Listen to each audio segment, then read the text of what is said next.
ಒಬ್ಬಂಟಿಯಾಗಿ ಮಂಗಳೂರು ರಾಜಬೀದಿಗಳಲ್ಲಿ ನಡೀತಾ ಇದ್ದೀರಾ. ನಿಮ್ಮ ಉದ್ದೇಶವೇನಂತ ಹೇಳಿ ತಿಳಿಸಬಹುದಾ? ಅದು ಈಗಿನ ಸೋಷಿಯಲ್ ಮೀಡಿಯಾದಲ್ಲಿ ಎಲ್ಲ ಅದರಲ್ಲಿ ವೈರಲ್ ಆಗ್ತಾ ಇದೆ. ಎಲ್ಲ ಮೆಡಿಕಲ್ ಕಾಲೇಜ್ ಮಾಡಬೇಕು, ಗೌರ್ಮೆಂಟ್ ಮೆಡಿಕಲ್ ಕಾಲೇಜ್ ಮಾಡಬೇಕಂತ. ಹಾಗೆ ನನ್ನೊಂದು ಆಸೆ ಇತ್ತು, ಒಬ್ಬಂಟಿಯಾಗಿ ಜನಪ್ರತಿನಿಧಿಯಾಗಿ ಓಡಬೇಕಂತ. ಆದರೆ ಇವತ್ತು ನಡ್ಕೊಂಡು ಹೋಗಿದ್ದೆ. ಆದರೆ ನನಗೆ ಚಿಕ್ಕವನಿರುವಾಗ ತುಂಬ ಆಸೆ ಇತ್ತು ಮೆಡಿಕಲ್ MBBS ಮಾಡಲಿಕ್ಕೆ. ಆದರೆ 1 ಕೋಟಿ ಜಾಸ್ತಿ ಹಣ ಬೇಕಲ್ಲ, ಅದಕ್ಕೆ ನನಗೆ ಮಾಡಲಿಕ್ಕೆ ಸಾಧ್ಯವಿಲ್ಲ.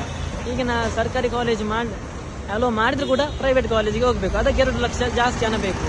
ಹಾಗಾದರೆ ನಾನು ಈ ಪ್ರತಿನಿಧಿಯಾಗಿ ಹೋರಾಟ ಮಾಡ್ತಾ ಇದ್ದೇನೆ. ಖಂಡಿತವಾಗಿಯೂ ಸರ್ಕಾರಿ ಕಾಲೇಜ್ ಮೆಡಿಕಲ್ ಕಾಲೇಜ್ ಮಾಡಲೇಬೇಕು, ಸರ್ಕಾರ ಮಾಡಲೇಬೇಕು. ಇದರಿಂದ ಬಡವರಿಗೆ ಏನಾದರೂ ಯಶಸ್ಸು ಸಿಗಬಹುದಾ ಅಥವಾ ರೋಗಿಗಳಿಗೆ ಇದರಿಂದ ಏನಾದರೂ ವ್ಯವಸ್ಥೆ ಆಗಬಹುದೇ? ಮಾಡಿದರೆ ಖಂಡಿತವಾಗಿ ಆಗ್ಬೋದು, ಖಂಡಿತವಾಗಿಯೂ ಸರ್ಕಾರ ಮಾಡಬಹುದು, ನನ್ನೊಂದು ಅಭಿಪ್ರಾಯ ಅದರಲ್ಲಿ.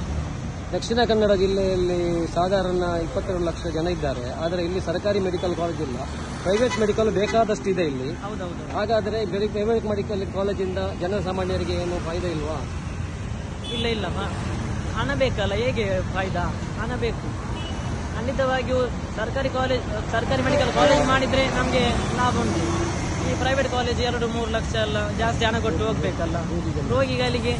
ಪಾಪ ಅವರು ಕೂಡ ಅದಕ್ಕೆ ಕೂಡ ಫೀಸ್ ಜಾಸ್ತಿ ಆಗ್ತದೆ. ಅದಕ್ಕೆ ನಮಗೆ ಹೋಗ್ಲಿಕ್ಕೆ ಸಾಧ್ಯ ಇಲ್ಲ ಈಗ ನಮ್ಮಂತವರಿಗೆ.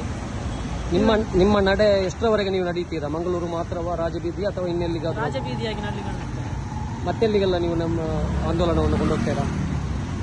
ಜನಪ್ರತಿನಿಧಿಯಾಗಿ ಎಲ್ಲವನ್ನು ಜನಾಂದೋಲನ ಮಾಡ್ತಾ ಇದ್ದೇನೆ, ಸರ್ಕಾರ ಮಾಡುವ ತನಕ. ಇಲ್ಲಿ ಖಾಸಗಿ ಮೆಡಿಕಲ್ ಕಾಲೇಜಿನ ಮಾಫಿಯಾಗಳಿದೆ ಅಂತ ಹೇಳ್ತಾರೆ. ನಿಮ್ಮ ಈ ಹೋರಾಟ ಸಫಲವಾಗಬಹುದೇ? ಸಫಲವಾಗಬಹುದು. ಮಾಫಿಯಾ ಮೆಡಿಕಲ್ ಕಾಲೇಜ್ ನಿಲ್ಬೇಕು, ಸರ್ಕಾರಿ ಕಾಲೇಜ್ ಮೆಡಿಕಲ್ ಆಗಬೇಕು.